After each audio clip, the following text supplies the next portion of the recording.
4월 13일 화요일 매일 성경 아침 묵상입니다.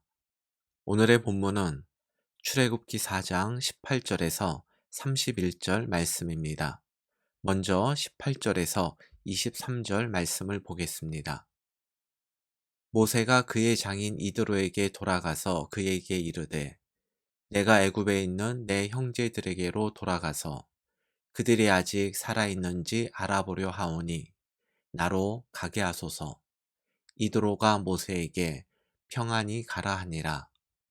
여호와께서 미디안에서 모세에게 이르시되 애굽으로 돌아가라. 내 목숨을 노리던 자가 다 죽었느니라. 모세가 그의 아내와 아들들을 나귀에 태우고 애굽으로 돌아가는데 모세가 하나님의 지팡이를 손에 잡았더라. 여호와께서 모세에게 이르시되 내가 애굽으로 돌아가거든 내가 내 손에 준 이적을 바로 앞에서 다 행하라.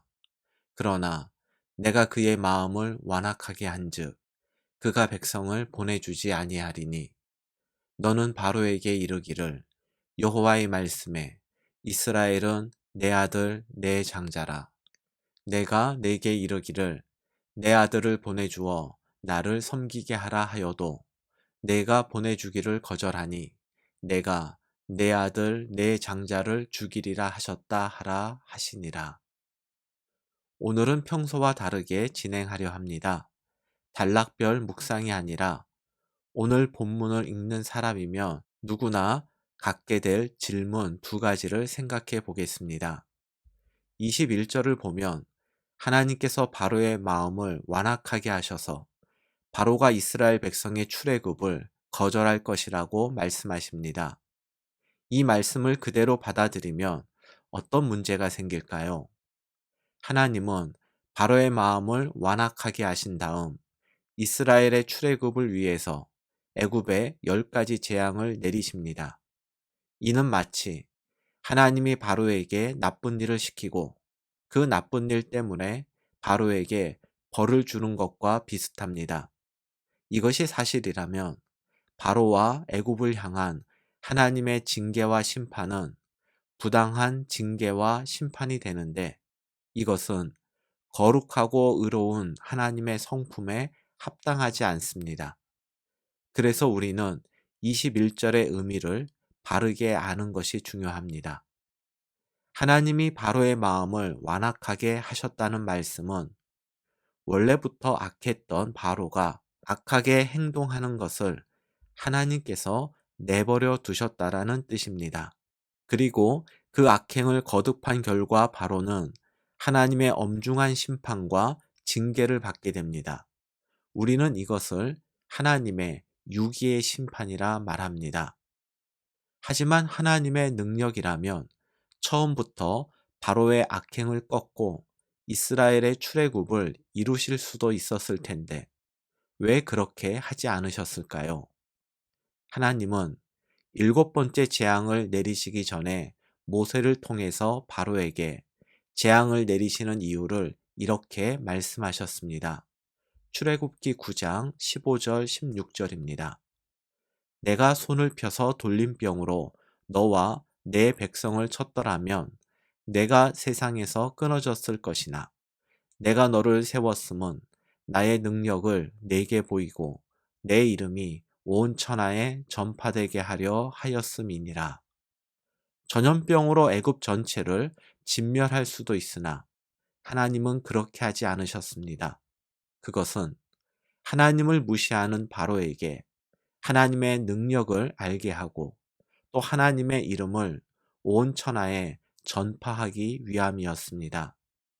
만약 모세가 바로를 처음 만났을 때 바로가 이스라엘 백성의 출애굽을 허락했다면 출애굽을 주관하신 하나님은 보이지 않고 바로만 드러났을 것입니다.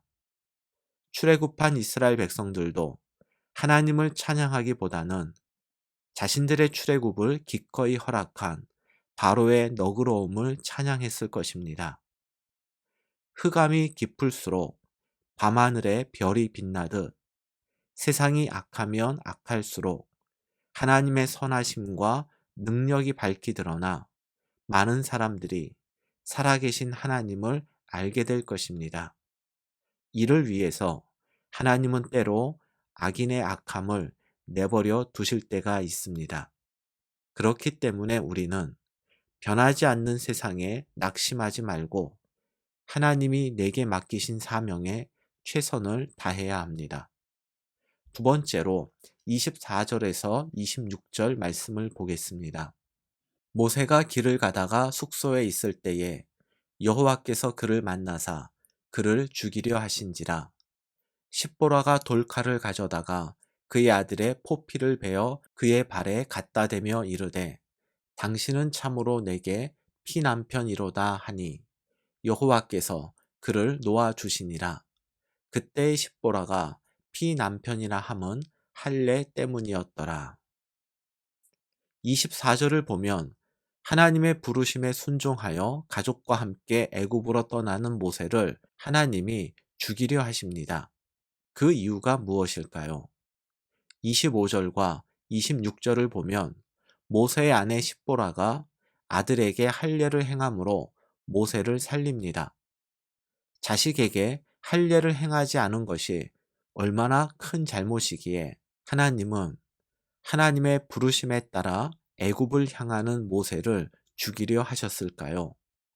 그리고 십보라는 하나님이 모세를 죽이시려는 이유가 아들의 할례 문제인 것을 또 어떻게 알았을까요?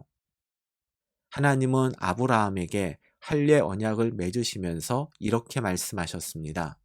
창세기 17장 14절입니다. 할례를 받지 아니한 남자 곧 그 포피를 베지 아니한 자는 백성 중에서 끊어지리니 그가 내 언약을 배반하였음이니라. 할례는 하나님 백성의 상징입니다. 그런데 모세는 자식들에게 할례를 행하지 않았습니다. 이것은 모세가 미디안에서 사는 동안 하나님 백성의 기본 도리를 다하지 않았음을 의미합니다. 처가살이 하던 과거는 그렇다 치더라도 이제 이스라엘을 구원할 자로 하나님의 부르심을 입고도 자식에게 할례를 행하지 않은 것은 하나님의 부르심을 받은 사람의 모습이 아닙니다. 그래서 하나님께서는 모세의 발길을 막으신 것입니다. 그런데 왜 모세가 아니라 이방 여인 십보라가 아들에게 할례를 행했을까요? 이것은 십보라가 모세에게서 아들에게 할례를 행해야 한다는 이야기를 들었음을 의미합니다.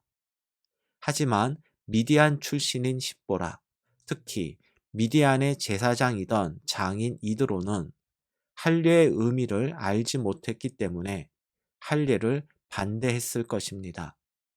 18절에 나오듯 애굽에 가는 목적을 형제의 안부를 확인하기 위함이라고 둘러대는 것을 볼 때 모세는 가정에서 주도권을 갖지 못했던 것 같습니다.